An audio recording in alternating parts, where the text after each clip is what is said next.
Si no es molestia. ¿Qué me dice, doctor? No, soy un Ah, participante. ya. Tengo una consulta para usted, licenciada Ampuero. Ya. Habíamos solicitado este curso, una reunión con el licenciado Ampuero, pero hasta ahora no se han convocado. Era para conversar sobre la última clase de Derecho Penal 2. No sé si usted sabe algo. Comentarle que eso es directamente con administración. Yo Ah, no, ya. yo solo trabajo los fines de semana en lo que es el llamado de asistencia, como moderadora en sala. Pero Muy también bien. Ya, puedo mil hacer recuerdo a disculpas. administración si es que ya se ha charlado sobre el tema. No es necesario, no es necesario. Yo pienso que ya el licenciado Igor cualquier rato nos va a convocar. Muchas Sí, gracias. sí, sí, no se preocupe. Perfecto. Gracias. Podemos dar inicio, estimado doctor. Bien, muchísimas gracias y muy buena noche a todos y a todas.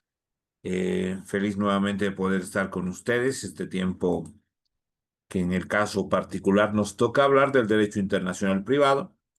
Y claro, sin antes agradecer a la Fundación para el Desarrollo y la Educación, para FUNDE, por siempre convocarme a estos encuentros, en este caso con pregrado. Están cursando una licenciatura. Y claro, es bastante importante para el ámbito del derecho hablar del derecho internacional privado, que dada la globalización, la apertura del mercado, la apertura de las fronteras también, ¿no?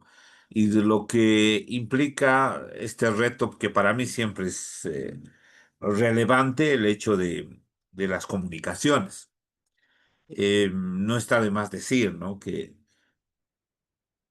desde un principio, la sociedad ha ido generando lazos, ya sea de amistad, ya sea de relaciones comerciales, relaciones culturales, ¿no? Y por ello hemos llegado desde, poquito hablando de historia, ¿no? Desde las ciudades-estado, las civitas, incluso un poco antes, ¿no? Desde las tribus, desde los señorías, desde señoríos feudales, etcétera, a generar una especie de amplitud normativa. Quiero decir con ello que parte de las comunidades después va generándose en un círculo un poquito más grande, una ciudad tal vez. Después vienen lo que son los estados. Después de los estados van a venir las regiones y existe una consolidación fuerte de la región europea o de la eurorregión, como se llama, también de la Unión Europea como tal, ¿no? Entonces, el derecho internacional privado va a tener sin duda en este último tiempo un reto importante de cómo realizar ese relacionamiento jurídico entre personas de diferentes estados, que claro, cada una de ellas va a intentar aplicar su normativa o la normativa del país de donde proviene y la otra lo mismo. Entonces, ¿qué normativa aplicamos? Ahí se produce un choque jurídico que el derecho internacional privado va a intentar resolver. Y esos choques jurídicos se van a dar de manera mucho más constante, les decía, a partir de la apertura de mercado, a partir de estas regiones, como el caso boliviano, cuando hemos ingresado al Mercosur, cuando somos parte de la CAM, ¿no? Y otras que por ahí más adelante se puedan consolidar. Sinceramente, no es un tema político. A mí me parecía interesante la UNASUR en su momento, ¿no? Eh, un bloque, ¿no? de países de Sudamérica que intentaba generar líneas similares en cuanto a la normatividad, especialmente en el ámbito comercial, ¿no? y de intercambio comercial.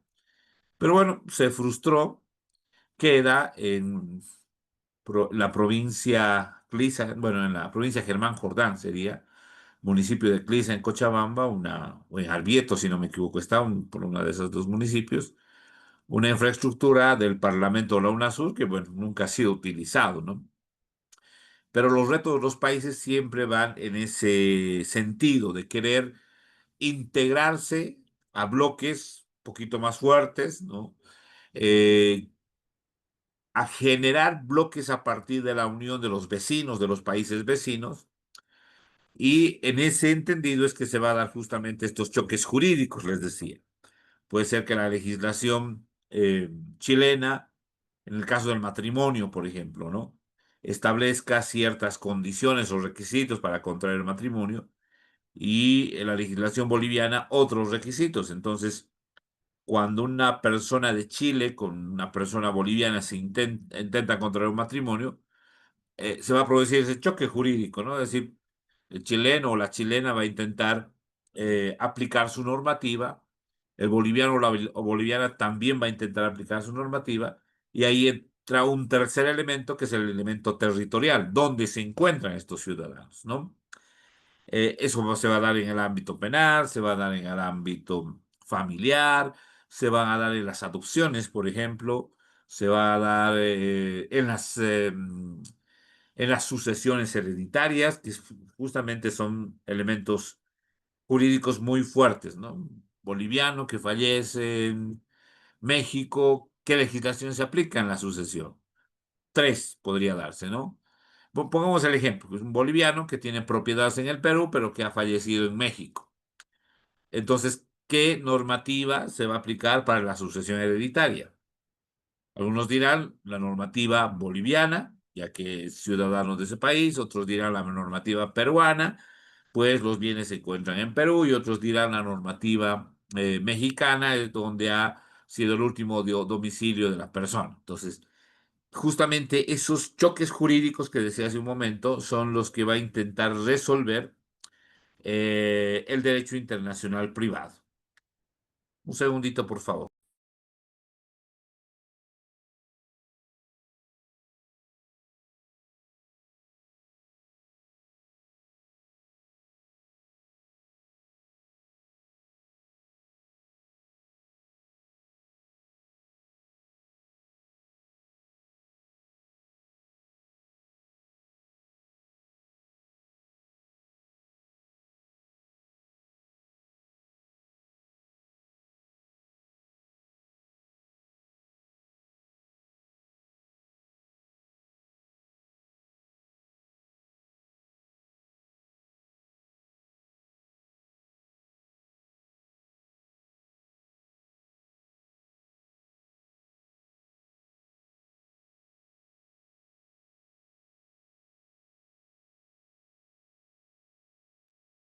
Bien, mil disculpas.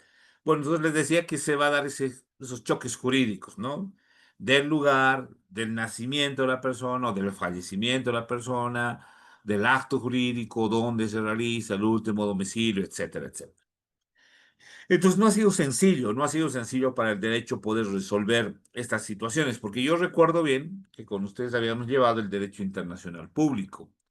Y en el derecho internacional público habíamos hablado de dos perspectivas o dos situaciones concretas de los estados, dos grupos de estados, podríamos llamarlo así, ¿no? Un grupo de estados que habla de justamente esta unificación, de que pueda existir una instancia supranacional, llámese UNASUR, llámese CAN, llámese Mercosur, llámese Unión Europea, que pueda justamente generar normativa para los diferentes estados que son miembros de esa colectividad.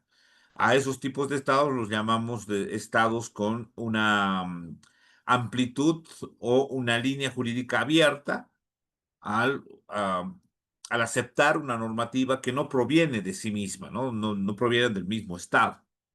Y otros que son bastante reacios, ¿no? Cuando dicen, no, no queremos que ninguna instancia internacional o país se entrometa en nuestros asuntos. Y como ejemplo podemos ir dando, por ejemplo, respecto a este tipo de estados, el estado venezolano, el estado nicaragüense, que por cierto estos últimos días Ortega, el presidente, está con algunos problemas de salud, ahí parece una situación de una necesaria reestructuración del estado nicaragüense, ¿no? O el propio Corea del Norte. Corea del Norte no le interesa la intromisión de otros estados. Y ellos asumen como soberanas las decisiones que van a tener dentro de los estados.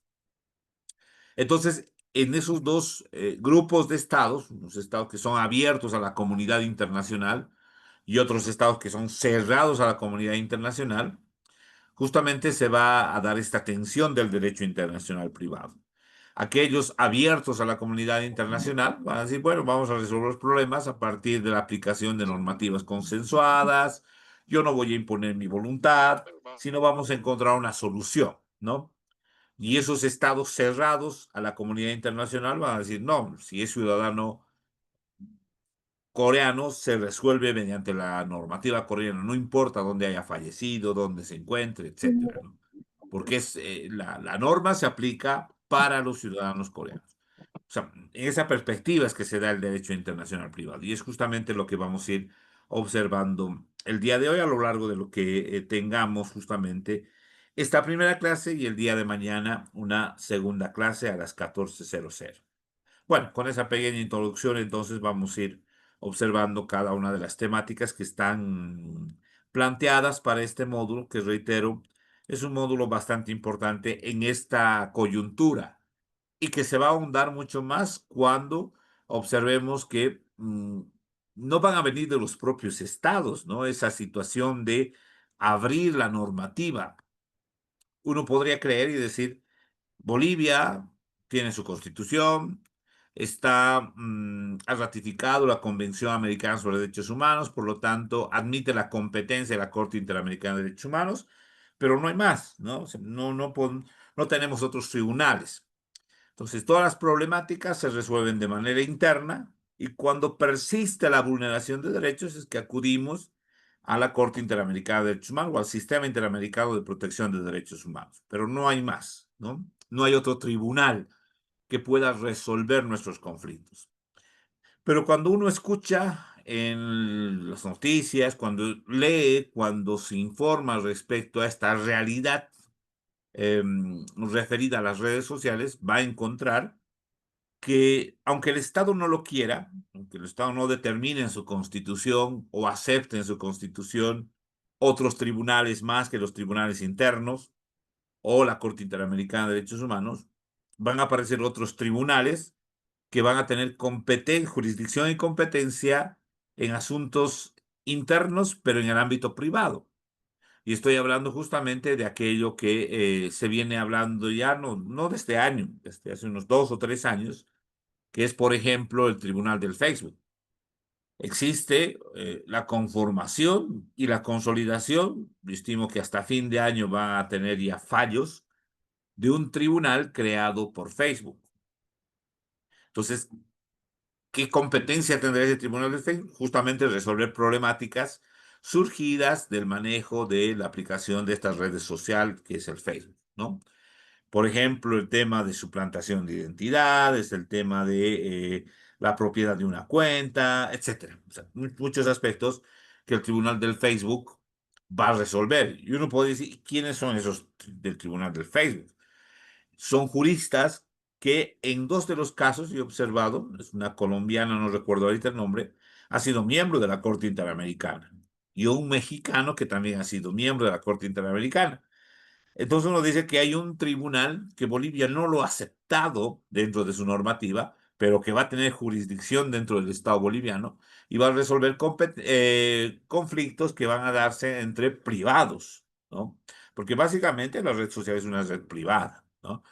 Y entonces a ese nivel estamos llegando cuando hablamos del derecho internacional privado.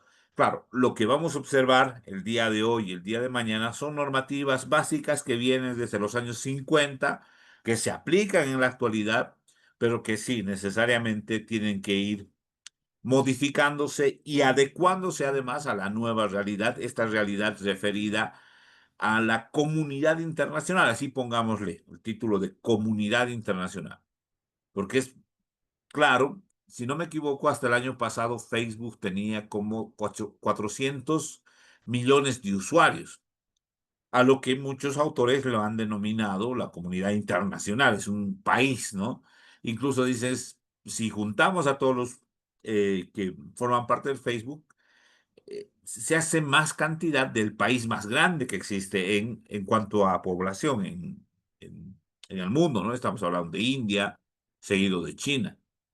Entonces, esa cantidad impresionante de personas va a tener justamente conflictos internos, ¿no? Tema privado, privacidad, no sé, tema de fotografías, acosos, etcétera, que los países no van a poder resolver porque justamente están dentro de una instancia privada, donde el usuario asume que ingresa a esa red social con la finalidad de cumplir las normas que el propio Facebook le impone, ¿no? Cuando uno crea la cuenta.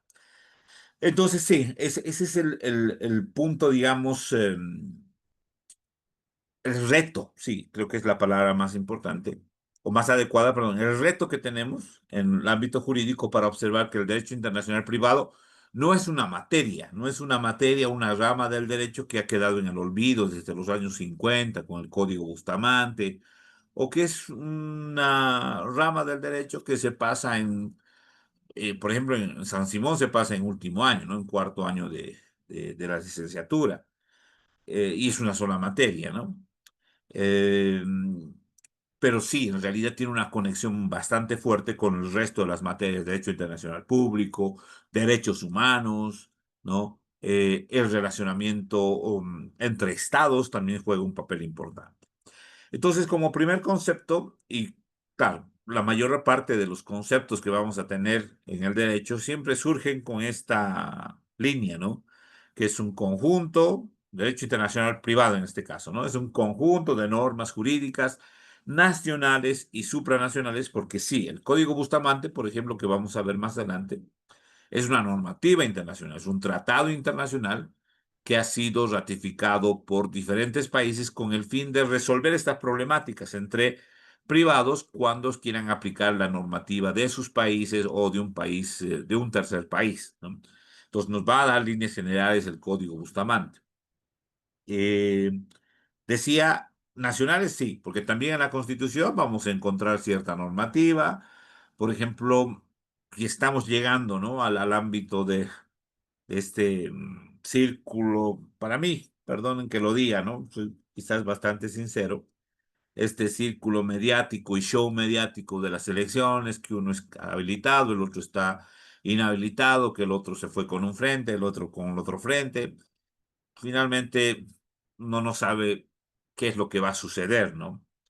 Pero justamente tomando en cuenta aquello es que la normativa constitucional igual ha previsto que los derechos políticos de los ciudadanos extranjeros también se deben respetar, pero le impone límites en cuanto a la votación, por ejemplo, ¿no?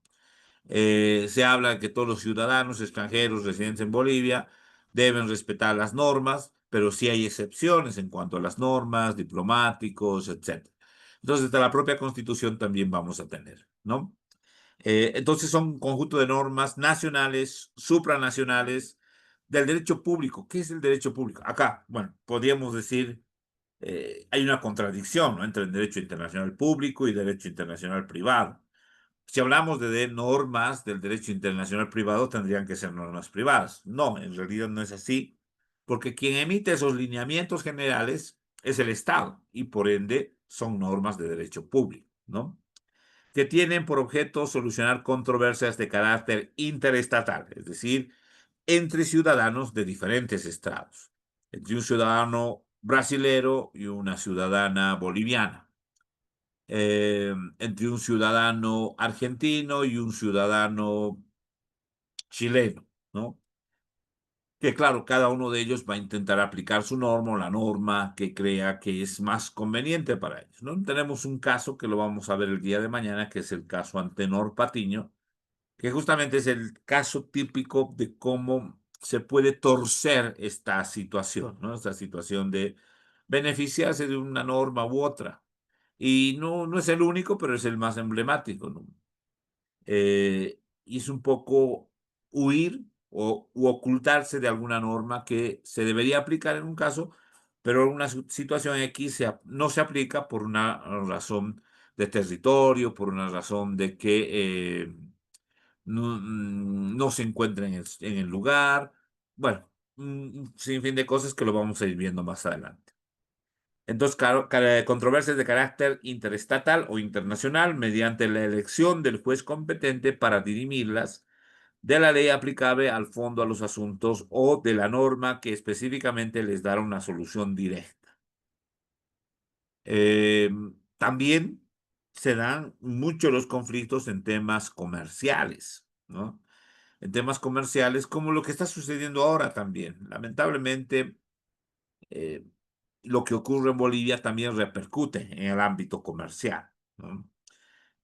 Perdón, tal vez es un ejemplo, pero uno siempre está observando, ¿no? El Facebook y a veces se interesa de las noticias que hay. Y sí se produce, en este caso me parece, se produce un caso típico del derecho internacional privado. Es una cantante peruana que está en su país, ella dice, ¿no? Yo estaba en Juliaca, justamente en Perú, y va una empresaria de Cochabamba, Bolivia, a contratarla para un evento. Y firman un contrato, ¿no? En dólares, pongámosles $10,000, no sé cuánto es el monto, pero pongamos $10,000 para que esta señorita se presente en Bolivia. Entonces firman el contrato en Perú, ¿no? Y el contrato señala que días antes le iban a pagar a la señorita para presentarse en Cochabamba en el show. Entonces pasan los días y no le pagan, no le transfieren el dinero en dólares, estaba firmado el contrato en dólares, y finalmente le dicen a la señorita que vaya a Cochabamba y que le iban a pagar en efectivo. Entonces se traslada con su equipo, relata ella, no estoy hablando un poco de la parte de la artista, y llega a Cochabamba y no le pagan, y no le pagan, y le dan vueltas, y finalmente ella no se presenta, ¿no? Al show. Y después la gente organizadora le quita sus instrumentos, ella relata, reitero, estoy relatando lo que ella ha vivido, ¿no? Y la señora dice que la organizadora del evento que le quería pagar los $10,000, pero en bolivianos, y ella no aceptó.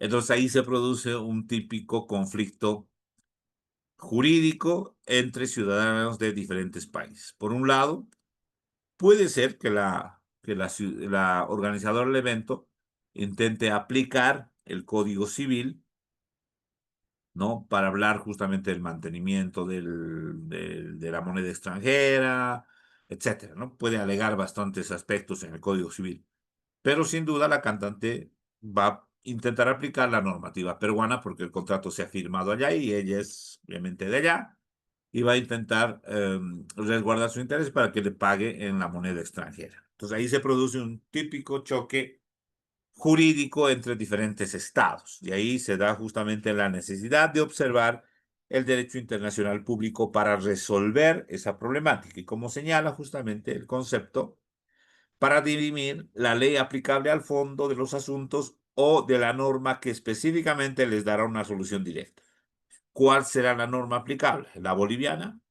La peruana, en líneas generales, tendría que ser la peruana, porque hay dos elementos a tomar en cuenta, que una de las partes es peruana y el contrato se firma en Perú, ¿no? Entonces se le obligará a la ciudadana boliviana que ha contratado a pagar los $10,000 en dólares, no importa cuál sea el mantenimiento o el costo que represente ello en Bolivia. O si en el momento de firmar el contrato el dólar paralelo estaba en 12 bolivianos y ahora está en 20. Entonces, no le va a importar eso a la legislación peruana. Y para evitar justamente una situación de aplicar a la fuerza alguna legislación, porque claro, la boliviana podría decir, no, yo voy a aplicar la legislación boliviana, el mantenimiento de la moneda extranjera, por lo tanto yo te voy a pagar en bolivianos, ¿no? Los $10,000. Y puede ser que intente pagar en bolivianos al tipo de cambio oficial, 7 o 6,93. Y la peruana dirá, no, yo quiero que se aplique mi normativa y el contrato se ha firmado allá, entonces aplica. Para justamente resolver esos conflictos es que se generan estas líneas que vamos a ir observando del derecho internacional privado. Eh, Esto se va a dar justamente no solo en un contexto de los estados, como les decía. Ya desde los griegos, los romanos, vamos a tener esa incidencia fuerte de qué normativa aplicar. Porque claro, van a existir diferentes normatividades, la pluralidad de leyes, conflicto en la aplicación de las mismas. Los griegos intentarán aplicar su norma, los romanos también. En Grecia hay varias ciudades-estado, como decíamos hace un momento, las civitas o ciudades-estado, y por ende hay muchas legislaciones, autoridades y instituciones.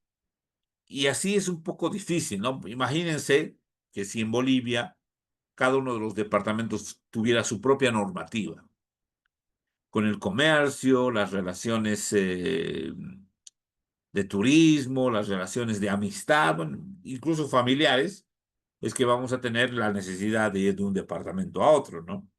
Entonces, ¿qué normativa vamos a aplicar? Y ahí se produce el choque. En Roma se decía, y había una diferenciación. Entonces, había una ley para los ciudadanos de Roma y había una ley para los extranjeros, pero ellos preveían aquello, ¿no? Entonces, si se trata de un romano, decían ellos, se aplica una ley, pero si se trata de un extranjero, se aplica otra ley. Entonces, básicamente en Roma tenían dos tipos de leyes. La Jus Civili, que era la ley para los romanos, y la Jus Gentium, que era la ley para los extranjeros. Y esto se aplicaba en las invasiones bárbaras, cuando se dieron las invasiones de los galos, los francos, los visigodos, se empezó a generar otra vez esa línea diferenciada, ¿no? Entre culturas incluso. Entonces siempre hemos tenido conflictos, ¿no? De qué normativa aplicar, qué normativa poder aplicar en esas controversias. Siempre ha existido esos conflictos.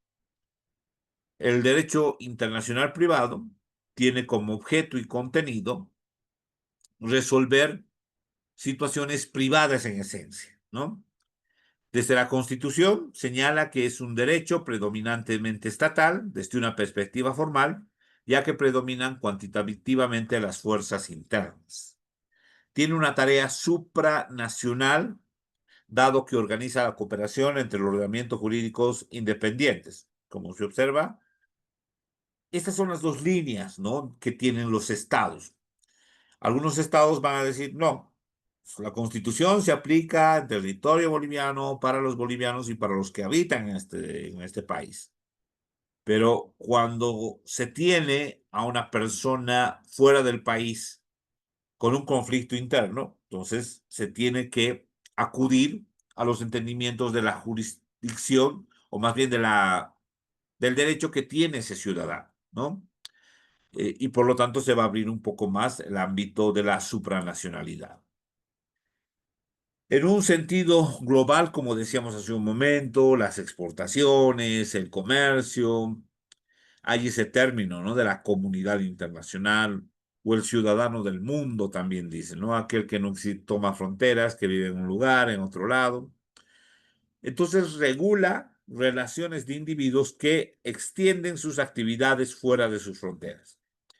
Claro, la primera idea es que cuando existen conflictos internos con ciudadanos bolivianos, en nuestro caso, no es difícil, se aplica la ley boliviana. Pero ¿qué pasa de un ciudadano boliviano que va a otro país y lo único que conoce es la normativa interna?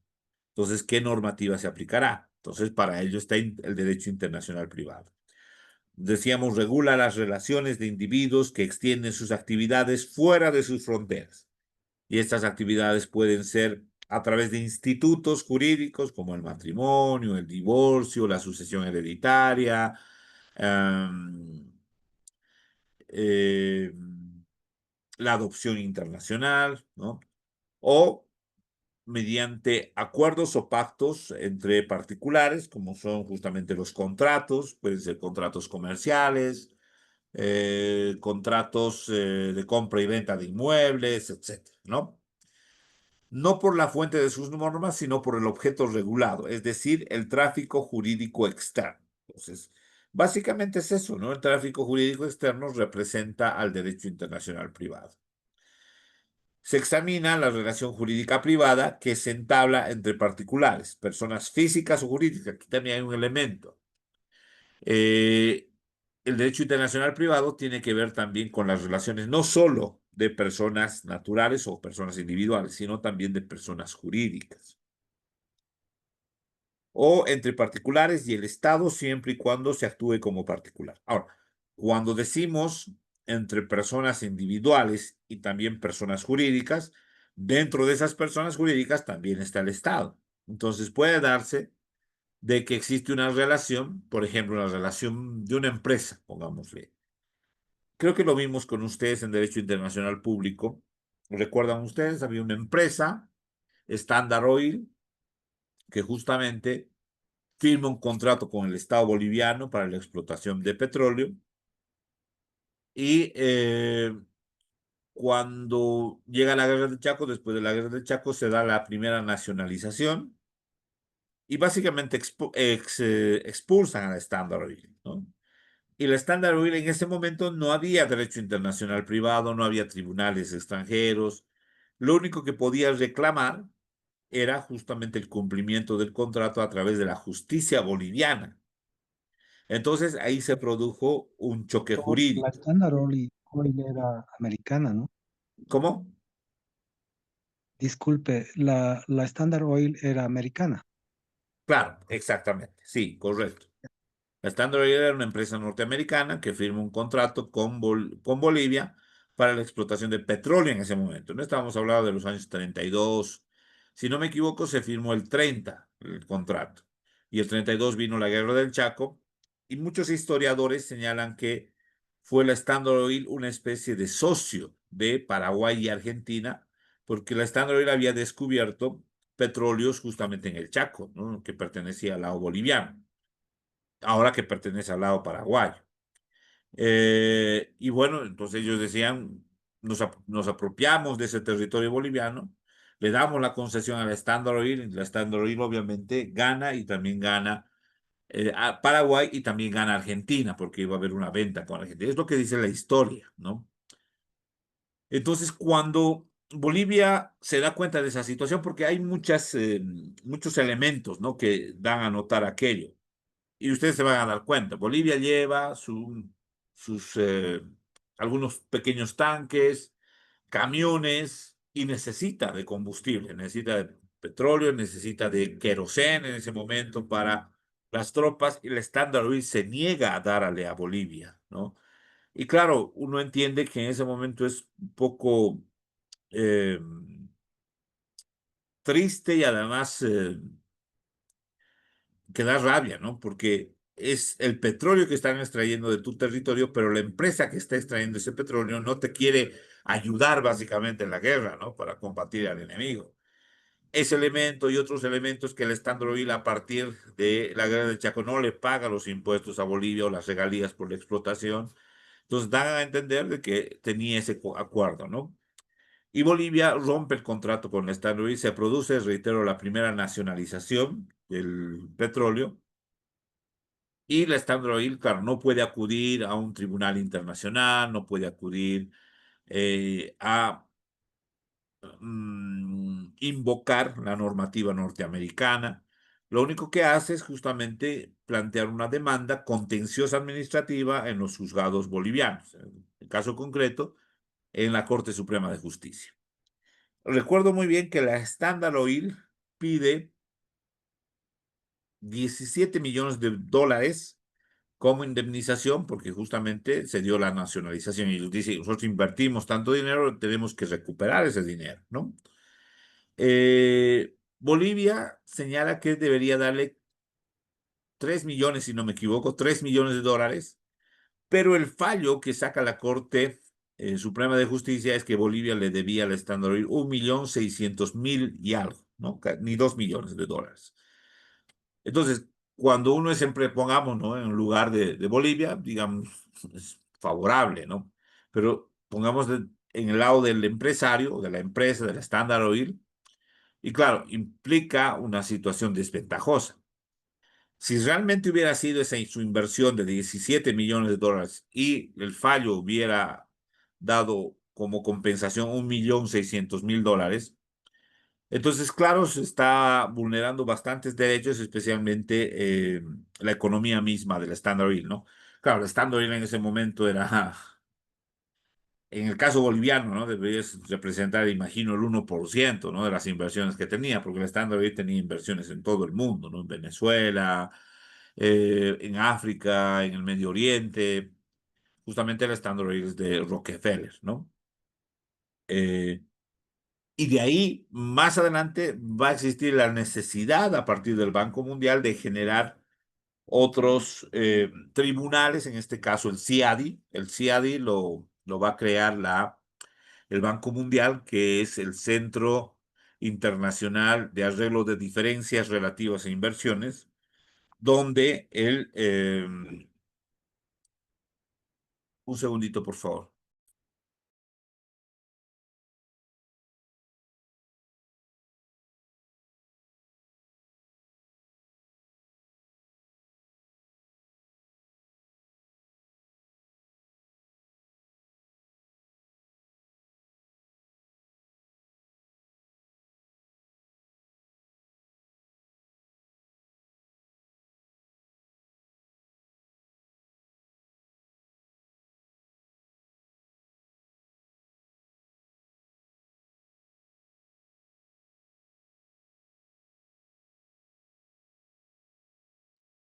Un minutito más, por favor. Les voy a pedir unos 2 minutitos. ¿Me pueden dar, por favor? Mil disculpas. Enseguida.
Bien, mil disculpas. Vamos a continuar porque tiene un poquito una urgencia poco importante. Mil disculpas.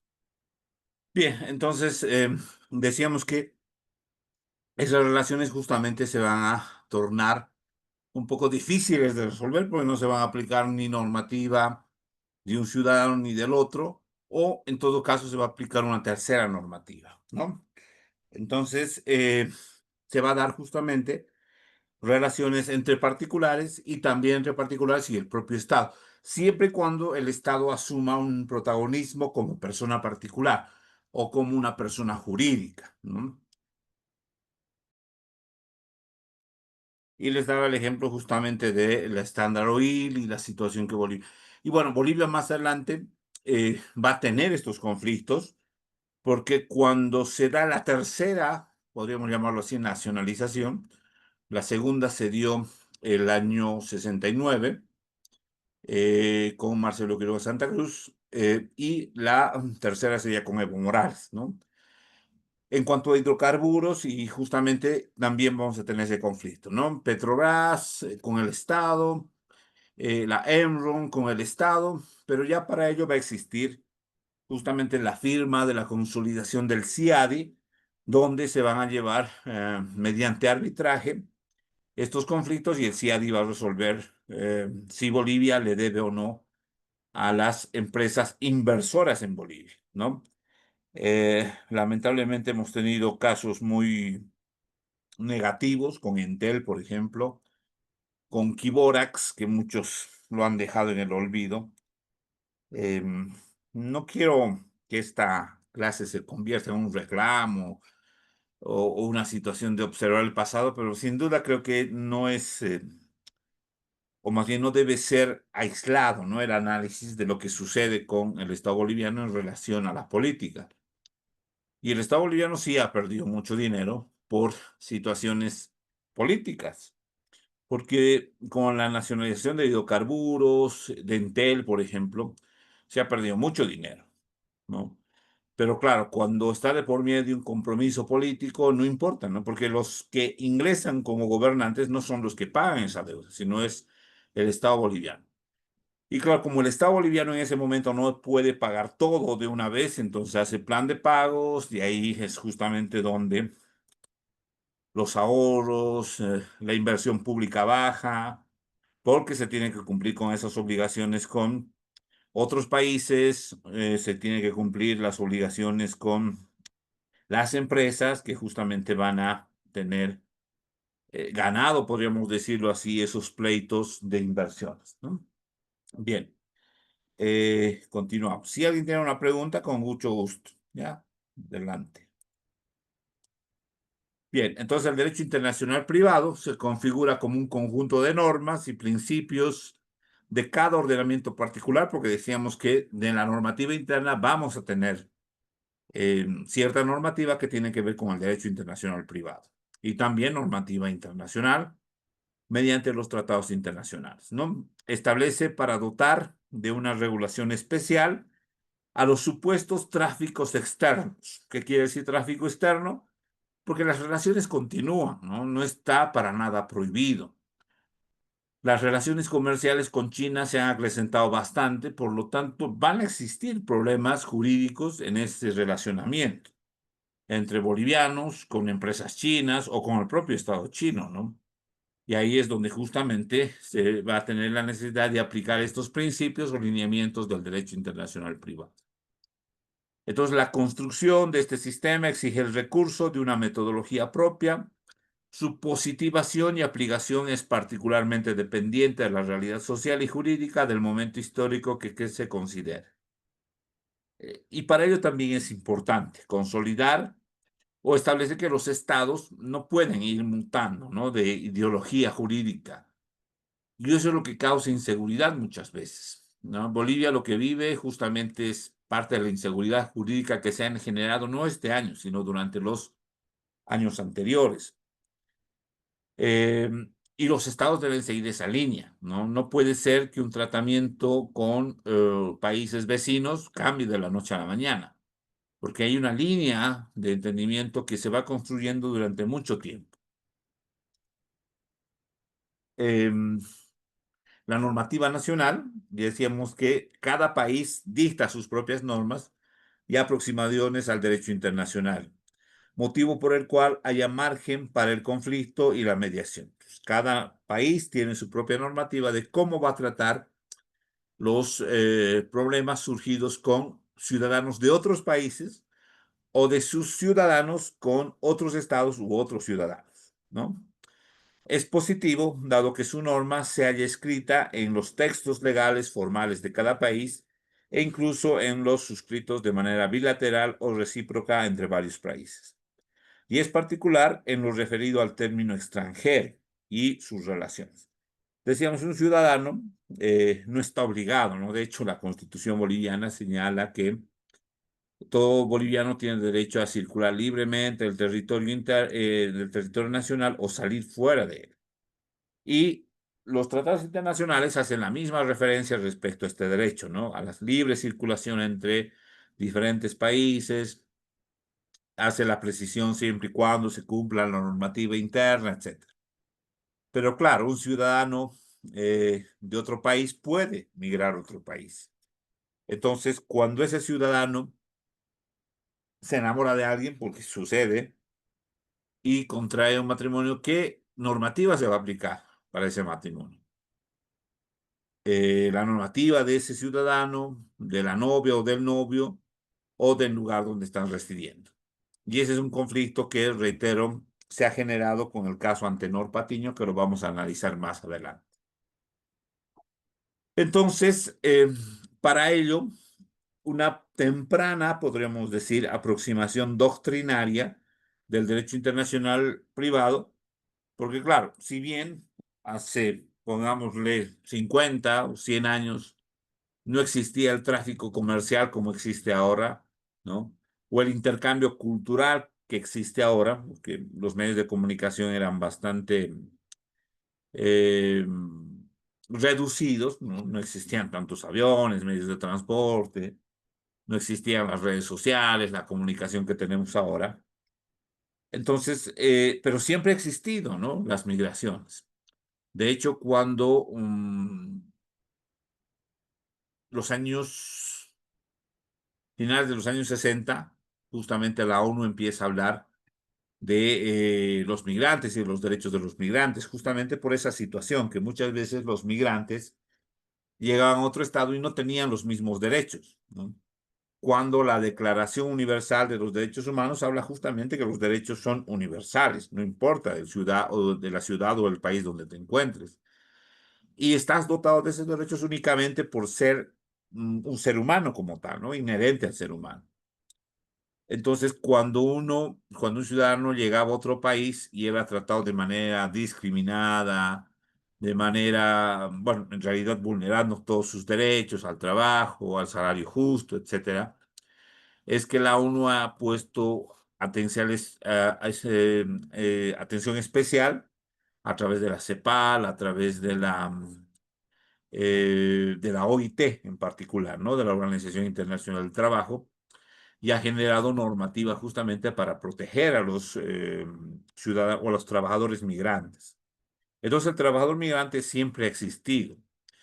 Y para resolver esas situaciones es que se, reitero, una temprana doctrina del derecho internacional privado ha establecido 4 formas de resolver estos conflictos. Es decir, surgidos entre un ciudadano de Chile con un ciudadano de México y que ambos se encuentran en Brasil, pongámosle. ¿Qué normativa se aplica, no? Y reitero, es una temprana doctrina del derecho internacional privado que todavía no estaba plasmado en normas. Se hablaba de 4 tipos de solución de estos conflictos. El primero era el locus regin actum, que se me ocurre que en realidad proviene justamente de esa idea que veíamos al inicio, que los romanos tenían una ley, la Jus Civili, para los ciudadanos romanos, y otra ley para los extranjeros, que era la ley Jus o el Jus Gentium, ¿no? Entonces, cuando surgió un problema de cuál aplicar, seguramente, porque son institutos del derecho romano, es que se habló de estas condiciones o de estos elementos para resolver esos conflictos. El locus regis actum, que sería el lugar, rige el acto, ¿no? Entonces, donde el lugar se da donde se da el acto, o el lugar donde se da el acto, es la ley que se va a aplicar. Dice, el lugar rige los actos. Significa que las acciones serán legales o no dependiendo de dónde, o no dependiendo de dónde se realicen, ya que el marco jurídico de cada país es propio. Entonces, si hay pongámosle un contrato, ¿no? De un intercambio comercial de ropa, pongámosle, de un ciudadano peruano con un ciudadano boliviano, pero que firman el contrato en Brasil, entonces, bajo la lógica del locus regin actum, o el lugar rige los actos, es que la normativa se va a aplicar justamente donde se ha firmado ese contrato, no en Brasil. En el caso que les ponía de la cantante, en este caso sí se tendría como aplicado en lugar donde se ha firmado el contrato, y ella decía que se había firmado en Perú, y por lo tanto, resolver el conflicto jurídico que se genera a través del incumplimiento de ese contrato se tendrá que resolver en Perú, no en Bolivia, ¿no? Otro, para resolver estos conflictos, otra posibilidad es lex loci rei stat, que sería la ley del lugar donde las cosas se encuentran. Los bienes se transferirán siempre de acuerdo a la ley del sitio donde se encuentren ubicados. Pues aquí no es difícil, ¿no? Hay un caso, en realidad yo he resuelto un caso de una ciudadana brasilera que intentaba aplicar la normativa brasilera, justamente. Les comento un poco cómo es la situación. Esta es una ciudadana brasilera que llega a Bolivia por los antecedentes, porque no, claro, uno no observa fotografías, ¿no? Pero por los antecedentes parecía un matrimonio, digamos, de esos, no sé, bueno, tal vez estoy hablando de más, ¿no? Pero tal vez como por interés, ¿no? Porque a legua se veía, ¿no? En cuanto a las edades, por ejemplo, el señor tenía como 53 años y la señorita tenía como 25 años, ¿no? Pero llegó a Bolivia, se conoció con el señor, según el relato, y se casaron, ¿no? Y al casarse, vivían juntos y el señor compró un bien, así una extensión territorial para ganado, ¿no? Para el ganado. Dentro del matrimonio, lo que en Bolivia justamente se llama un bien ganancial, ¿no? Es decir, que le pertenece a los dos. Entonces, pero claro, los registra él a su nombre, pero es un bien ganancial porque se compró dentro del matrimonio.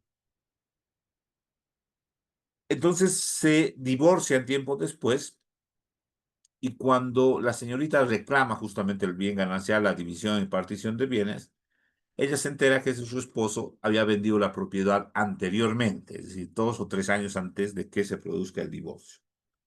Entonces, lo que ella plantea es justamente una anulación del documento de transferencia de ese terreno, de esa extensión territorial, y lo hace aplicando justamente la normativa brasilera.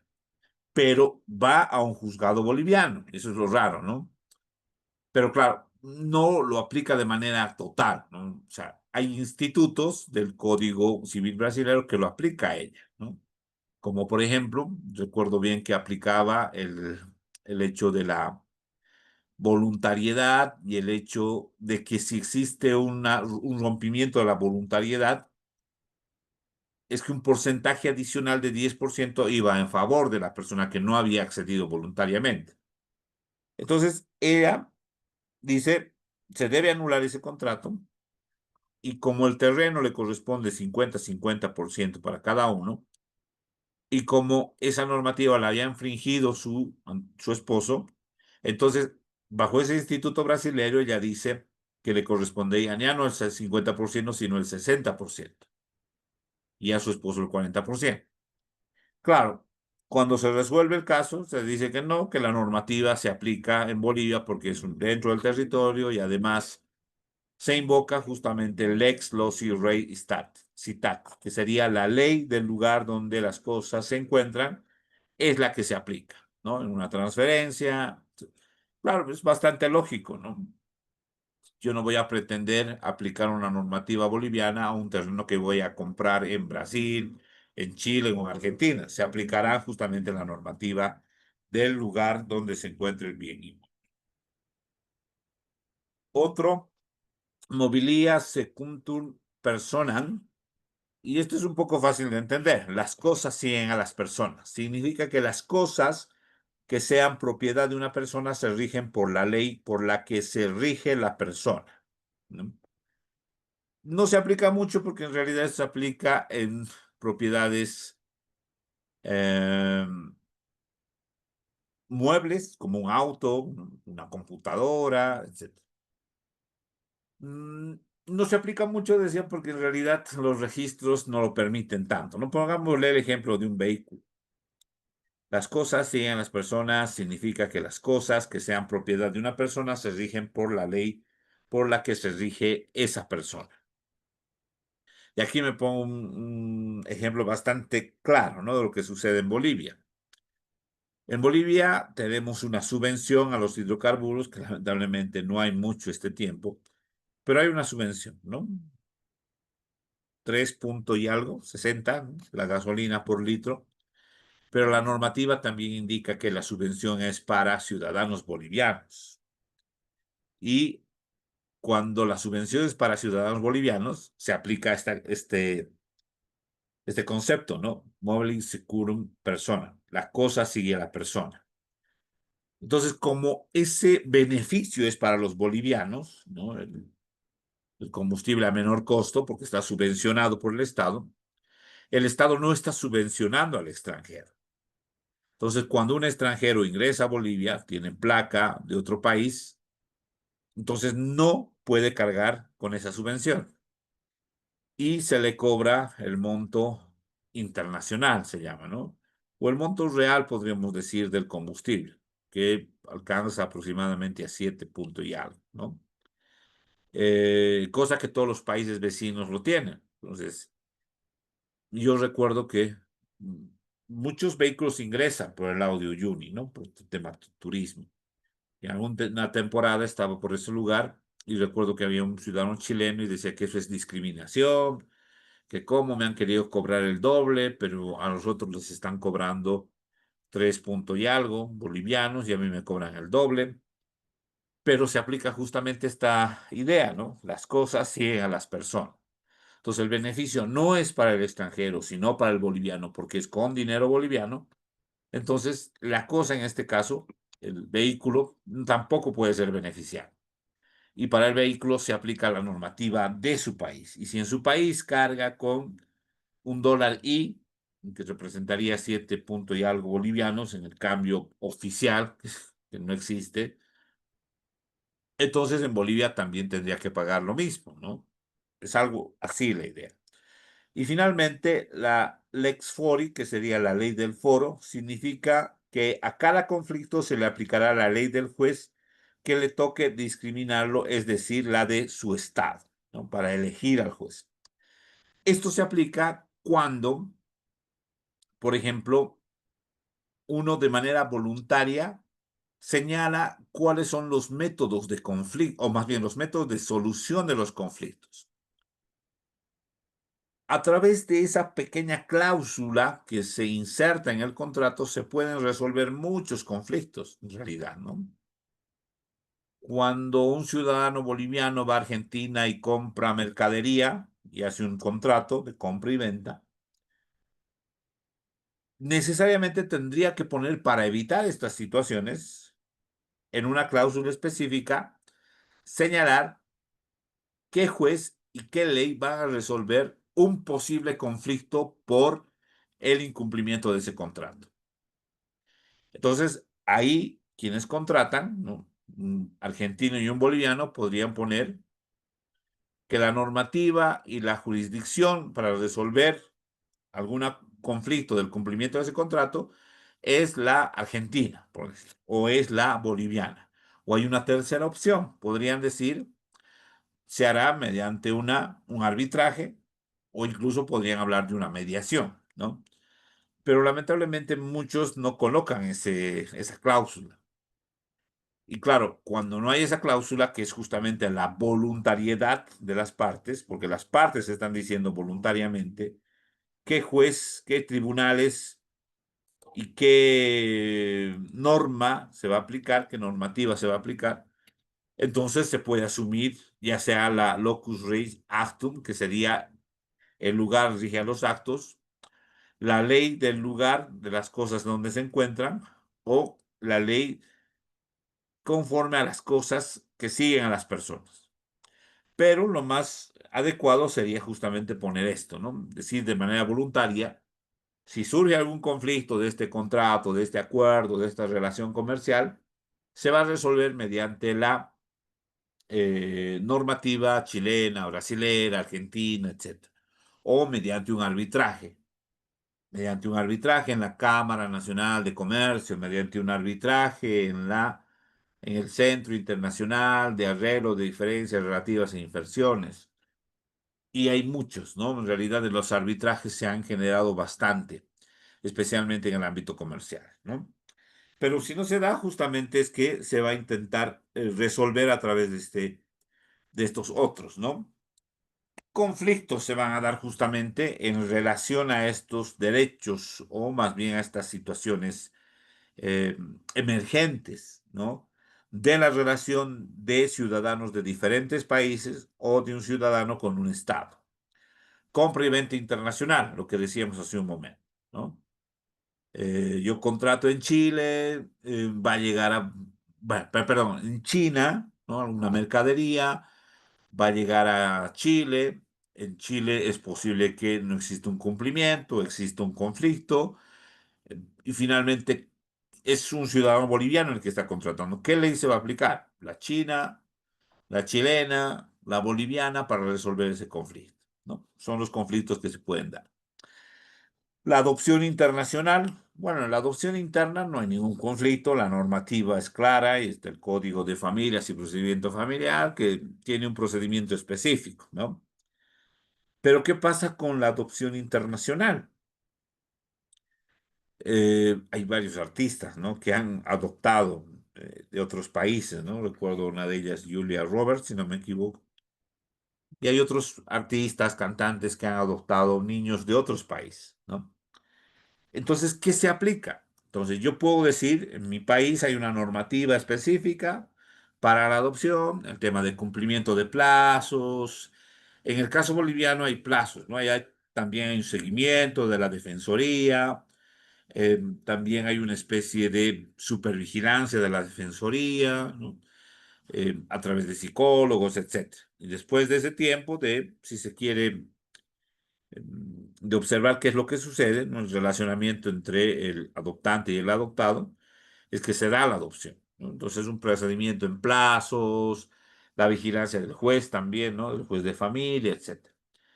Eso para el ámbito interno. Pero ¿qué pasa si yo quiero adoptar un niño paraguayo? ¿Qué normativa se va a aplicar? ¿La boliviana o la paraguaya? ¿No? Y ahí nuevamente hay otro conflicto. En cuanto a alimentos internacionales, también se da. Eh, Hay cierta normatividad en diferentes países que por su situación geográfica, por su situación en cuanto a la población, etcétera, prohíbe ciertos alimentos, ¿no? Eh, y aquí siempre recuerdo, tal vez algunos recuerde, uno de ustedes, un programa de Los Simpson donde justamente se van todos a Australia y uno de ellos lleva una pequeña rana, ¿no? Y llega a Australia y la rana empieza a reproducirse y empiezan a comer los cultivos. Entonces, claro, no era su hábitat natural, estaba destruyendo el hábitat de Australia. Y algo similar podría suceder con alimentos, ¿no? Que ingresan de un país a otro país. Entonces, yo puedo decir, pero en mi país, la coca, pongamos, ¿no? De libre tránsito, no hay ningún conflicto, y aquí me están restringiendo. Sí, se puede dar esa situación, ¿no? Que en un país un alimento sea completamente comercial, accesible, etcétera, y en otro país sea prohibido, ¿no? Entonces, en esos conflictos, ¿qué normativa se aplica? La normativa del alimento, de donde procede el alimento o donde va a llegar el alimento, ¿no? Yo recuerdo que alguna vez cuando viajé a Colombia, igual, te, te examinan todo, ¿no? Y te dicen, no, incluso si es que tú tienes un producto que está con un sello de Senasar, del ministerio, etcétera, pero que no está en la lista, ¿no?, de productos admitidos, entonces te lo decomisan. Lo que sucede, o lo que sucedió hay una empresa de fideos, ¿no? Han debido escuchar, famosa si no me equivoco. Claro, aquí en Bolivia no está prohibido, hay una comercialización libre, directa, pero en Argentina identificaron que ese fideo tenía un químico que era prohibido y estaba catalogado dentro de los químicos cancerígenos. Y entonces ellos dijeron, no, ese fideo no entra más a nuestro país.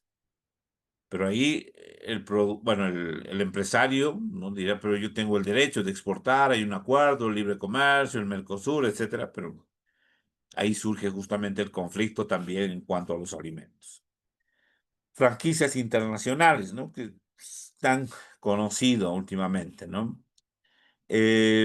Subway, Burger King, Domino's Pizza, etcétera. Van a tener sucursales en todo el mundo. Entonces, ¿qué normativa van a aplicar cuando existan conflictos entre quien adquiere la franquicia, pongámosle que es un peruano que quiere instalar Starbucks o Subway en su país, y la normativa de dónde es procedente el producto, bueno, o la central que tenga el producto, ¿no? Estados Unidos, Europa, etcétera. Entonces ahí se produce justamente igual un choque, ¿no? Un choque que tenemos que resolver. ¿Qué normativa se aplica? La normativa de quien ha adquirido la franquicia, el peruano, o la normativa donde está inscrita incluso, ¿no? Donde está inscrita, o está registrado el producto de propiedad, que puede ser otro país, no siempre el país de origen, ¿no? O donde están los mayores accionistas del producto, o sea, a quienes les estamos comprando la franquicia, ¿no? Entonces, eso también se va a resolver a través del derecho internacional privado. Claro, no es algo sencillo, ¿no? Arrendamiento financiero internacional, también han debido escuchar hace unos, y me pongo a pensar, siempre salen estos temas, en el caso particular mío, ¿no? Siempre salen estos temas cuando hay algo relativo a elecciones. El año 2015, sí, 2015, salió una información de los paper news, de los paraísos fiscales, ¿no?, donde se apuntó, por ejemplo, entre otros, a Samuel Doria Medina, que tenía cuentas en Panamá, donde allá la fiscalización, no existe una fiscalización como la de acá, ¿no? Entonces, allá no te preguntan de dónde proviene tu dinero, el destino. Aquí sí, ¿no? Aquí te dicen de dónde proviene. Es más, hay un monto específico que tú puedes depositar, si no te hacen hacer una boleta especial, etcétera. Hay una fiscalización constante, pero allá no. Entonces, cuando se producen estos arrendamientos financieros internacionales, ¿qué normativa se aplica? Porque también puede estar en juego el patrimonio de un Estado. Pongámosle que el presidente X, no el actual o el anterior, simplemente cualquier presidente, eh, esté señalado por corrupción y que se investigue y se dé con una cuenta financiera en otro país donde no se admite fiscalización. Entonces, ¿qué normativa se va a aplicar? ¿La normativa boliviana para recuperar ese dinero o la normativa donde está ese dinero? Entonces, ahí se produce también un conflicto eh, entre ciudadanos de diferentes países o un ciudadano con otro país, como en este caso, ¿no? Y finalmente, el factoraje financiero internacional, que son básicamente bueno, tienen que ver mucho con las bolsas de valores, ¿no? Tema de vender y comprar acciones. Entonces, muchas veces se dan esas problemáticas entre ciudadanos y países diferentes. Pero lo que más se da, sí, justamente, bueno, aquí todavía falta incluso, ¿no? El matrimonio, por ejemplo, el divorcio, que son también otras relaciones entre personas de diferentes países que puede admitir conflictos. De acuerdo con Ulrich Huber, que es un escritor bastante antiguo referente a cómo resolver, ¿no?, las problemáticas surgidas entre ciudadanos de diferentes países, utiliza sus principios o tres axiomas que son similares a lo que habíamos visto anteriormente, que son estos cuatro, ¿no? Habíamos visto anteriormente. Él dice que las leyes de cada estado reinarán dentro de sus límites y rigen sobre todos sus súbditos, pero más allá no tienen fuerza alguna.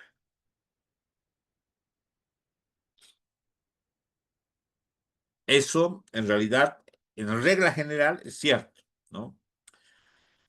Solamente la normativa boliviana se aplica en el territorio boliviano.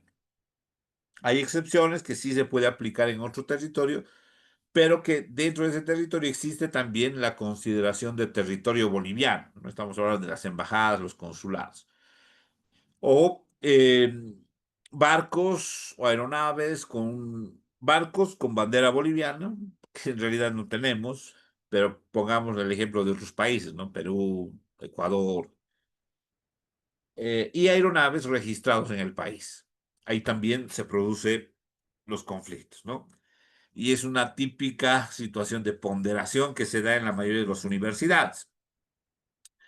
¿Qué ocurre, dicen ellos, si dentro de un avión que está cruzando la frontera entre Estados Unidos y México se produce un robo? ¿A quién le corresponde resolver ese robo, investigar ese robo? Se produce un robo dentro de un avión, ¿no? Claro, eso se resolvió bastante fácil. Se señaló que se resuelve por la normativa donde se encuentra registrada el avión. Si el avión está registrado en Estados Unidos, entonces la normativa a aplicarse para resolver ese robo es la norteamericana.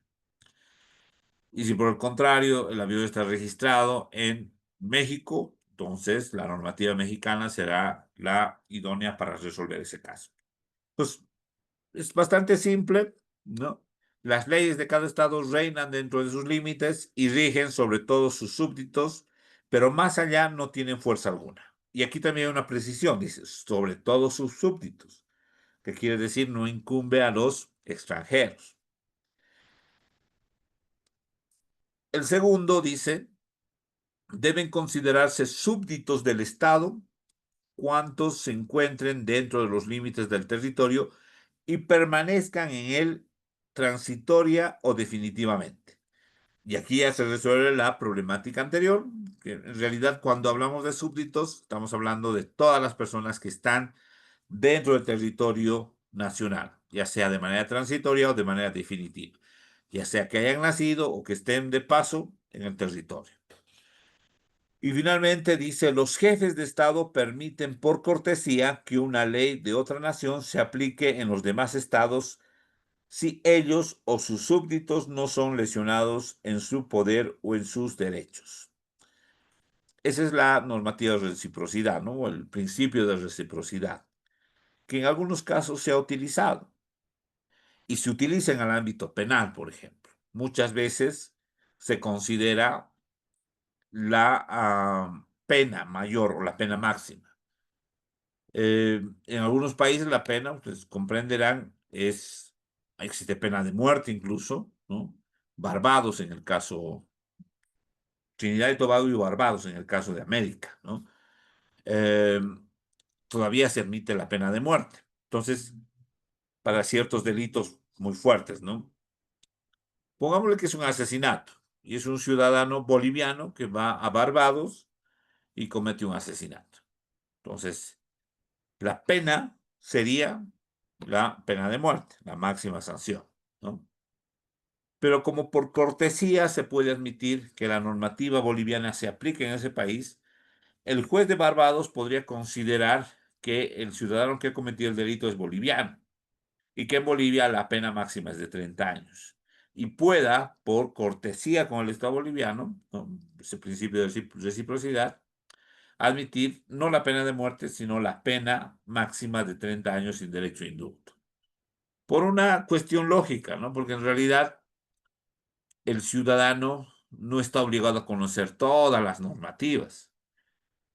Es posible que el ciudadano no haya conocido la normativa de Barbados. Y la propia Corte Interamericana, en su principio de certidumbre de la ley, ha señalado concretamente de que una persona debe conocer con anterioridad la sanción a la que se puede someter si incumple una normativa. De ese modo, dice la Corte Interamericana, va a guiar su conducta para que la misma no sea reprochada. Y es lógico, ¿no? Si yo no sé que en un país, no sé, botar un chicle no es un delito, entonces, cuando suceda aquello y me imponga una sanción penal, claro, yo podría aducir que yo no conocía esa normativa, ¿no? Entonces, algo similar con la pena de muerte. Es posible que el ciudadano boliviano no conozca que en Barbados existe pena de muerte y quizás por una situación X haya asesinado, o sea, una persona, esperando que, como en el caso de su país, la pena máxima sea en años y sin derecho a indulto, ¿no? Entonces, en esos casos sí se puede dar esa reciprocidad. Lo que sucedió, recientemente sucedió, o está en trámite, no sé cómo está en este momento, pero sí creo que hay una persona que fue a Asia, no estoy seguro si a Singapur o a otro país, que la agarraron con droga, ¿no? Y en ese país existe pena de muerte. Pero a través de la mediación de instancias internacionales, derechos humanos, etcétera, se logró que esa ciudadana pueda ser sancionada con restricción de su libertad únicamente, no pena de muerte, ¿no? Entonces, se da esas situaciones. Bien, continuamos entonces. Carl George von Weizsäcker, que ya desde 1797, 1780, se hablaba justamente de estas situaciones, de cómo resolver estos conflictos. Él señala que las normas vigentes en el lugar donde se encuentran, el juez que conoce la controversia, esa es la que se debe aplicar. La norma vigente en el lugar donde se encuentra el juez que conoce la competencia, la controversia, perdón. Dos, si no hay norma conflictual, el juez debe buscar la solución de acuerdo al espíritu de sus leyes. Si el espíritu y sentido de las leyes no resuelven el problema, debe aplicarse el derecho de su Estado. El derecho extranjero se reduce al supuesto de que la ley del juez prescriba su aplicación expresa o tácitamente. Y cinco, da a los jueces una fórmula sencilla para la solución de los conflictos de las leyes.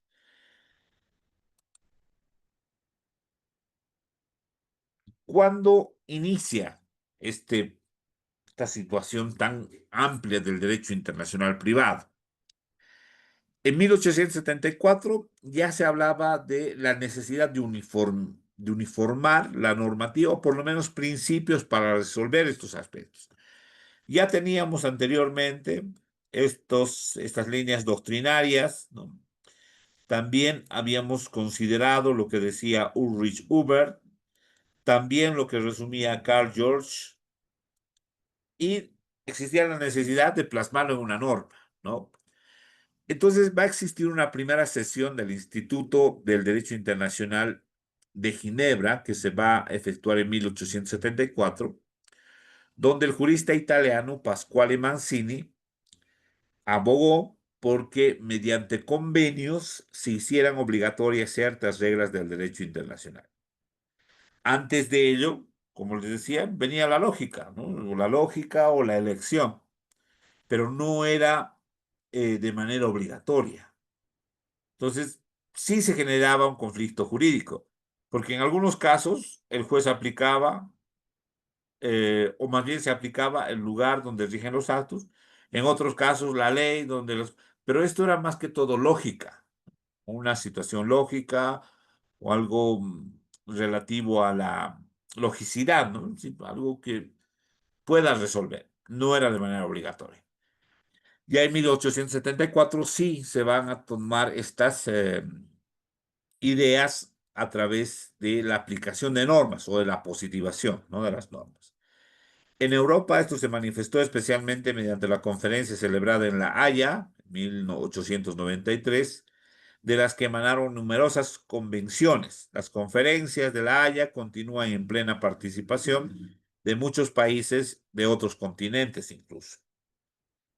Pero en América Latina, ya habíamos hablado anteriormente, la primera iniciativa concreta se dio justamente encabezada por el Perú y llevó a realizarse en Lima un congreso plenipotenciario de jurisconsultos que duró 2 años, 1878-1879. Y alguien podría decir 1879 es un,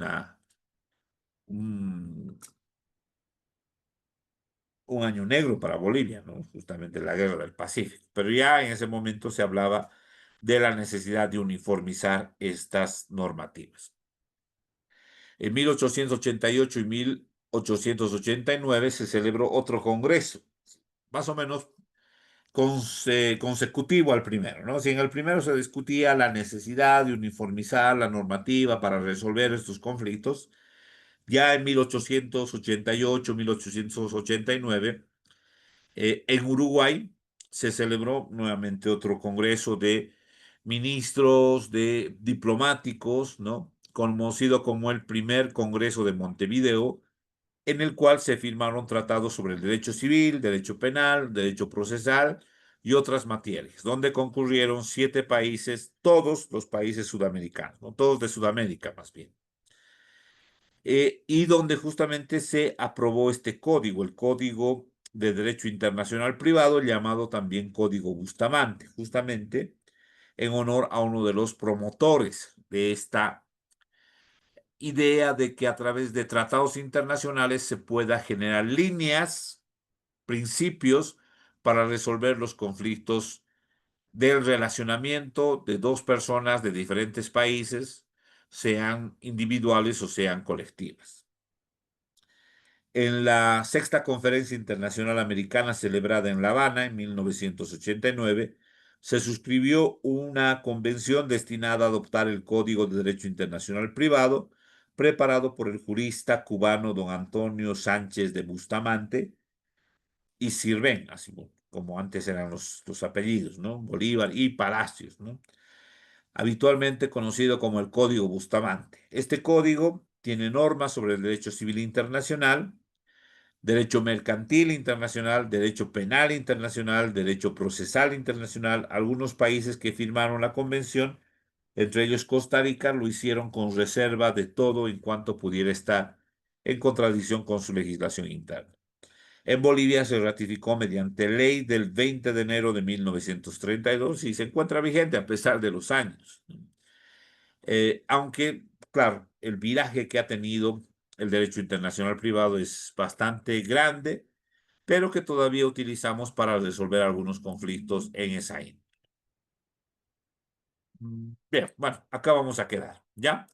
El día de mañana vamos a iniciar con estos elementos de qué es lo que indica el Código Bustamante, analizar un poco el Código Bustamante, un poco las definiciones, un poco vamos a observar el tema. ¿Qué habla el código respecto al domicilio, respecto a la personalidad, respecto a la personalidad jurídica, respecto al matrimonio? De Antenor y Patiño, les decía, vamos a analizar el día de mañana, es el caso bastante emblemático. También vamos a ver los tipos de matrimonio según el Código Bustamante, la nulidad del matrimonio, la paternidad, filiación, la patria potestad, la adopción, y vamos a observar el contexto que tenemos respecto a los tratados internacionales y ese instituto de la adopción internacional. La legalización de documentos, la autenticación de documentos, la apostilla que está resolviendo muchos conflictos respecto a documentos de otros países validados por otros países, ¿no? Antes se tenía que hacer justamente la legalización, la autenticación de un título. Ahora, la apostilla ha resuelto muchos de esos conflictos, ¿no? Entonces vamos a ver el día de mañana todo aquello. Bien, por el tiempo entonces vamos a quedar acá, por favor. Y el día de mañana vamos a continuar con, bueno, a ver, voy a ver, doctor, una consulta, perdón, Quiroga Segarra, no vi el chat, mil disculpas. Un boliviano se casa con una ciudadana francesa en Argentina. ¿Qué ley se aplica para determinar la validez del matrimonio si regresan a vivir a Bolivia? Perfecto. Sí, mañana lo vamos a explicar con el código, por favor. ¿Ya? Y además tiene mucha relación con lo que vamos a ver respecto a Antenor Patiño, que justamente pasó algo similar. Él se va de Bolivia a España. En España se conoce como una ciudadana española. Se va a vivir a Francia. En Francia se casan y él se quiere divorciar. Entonces, ¿qué norma se aplica para el divorcio? ¿La boliviana, la española o la francesa? La francesa no le permite, ¿no? Porque hay ciertas condiciones. Se va a Estados Unidos. En Estados Unidos plantea una demanda de divorcio y Estados Unidos le dice que no se puede, ¿no? Porque no se aplica ciertas condiciones. Finalmente se va a México. En México transa, así vamos a llamarlo, con el presidente mexicano de ese entonces y modifica la normativa, quitando bastantes requisitos para el divorcio, entre uno de ellos que no era necesario que esté la esposa, que en la mayoría de las legislaciones sí es importante, no es imprescindible, que exista por lo menos la voluntariedad de la esposa, ¿no? Es decir, para el divorcio. Y finalmente él se divorcia mediante la normativa mexicana sin consultarle a su esposa. Y además se aprovecha un poco, porque hay que decirlo, ¿no? Con el tema de bueno, de los bienes gananciales y de una renta que quería cobrar ella. Entonces, a todo ese aspecto que les hablo, ¿no? Porque no se aplica la ley boliviana, porque podía aplicarse, ¿no? La ley boliviana para el divorcio, la española, de donde era su esposa, la francesa, donde habían vivido varios años, la norteamericana, donde residía este último, o en este caso la mexicana fue la que se aplicó, ¿no? Y a eso se le llama el fraude de la ley, porque en realidad sí, es como decir, no me puedo divorciar en Francia, pero en México está más fácil, ¿no? Divorciarme, entonces iré a México y ahí me divorcio. Eh, en Bolivia me piden de que existe un bien ganancial, o más bien se instituye que hay un bien ganancial, que todos los bienes adquiridos en el matrimonio son la mitad para la esposa y la mitad para el esposo. Pero en país X, ¿no?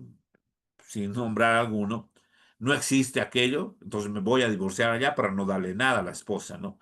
Algo así. A ello se le llama justamente el fraude a la ley. Para acá, o más bien escoger una ley que se acorde a tus requerimientos, sin importar lo que suceda con la pareja, sin importar lo que suceda con sus derechos, ¿no? Pero eso lo vamos a ver el día de mañana, por favor. ¿Ya? Bueno, entonces les dejo por ahora descansar. El día de mañana tenemos a las 14:00. Vamos a continuar ya con esta parte del Código Bustamante, matrimonio, nulidad de matrimonio, divorcio, patria potestad, etcétera, que lo vamos a observar con mayor calma. Y el caso de Antenor Patiño, que lo vamos a ver eh, con bastante detalle el día de mañana. Bien, bueno, los dejo entonces por favor con la lista y el día de mañana continuamos con la clase referida al derecho internacional privado. Muchas gracias, que tengan un buen descanso y mañana nos reencontramos 14:00. Gracias, doctor. Buenas noches, doctor. Gracias, buenas noches y que tengan un buen descanso. Ya, gracias. Buenas noches, doctor. Bien.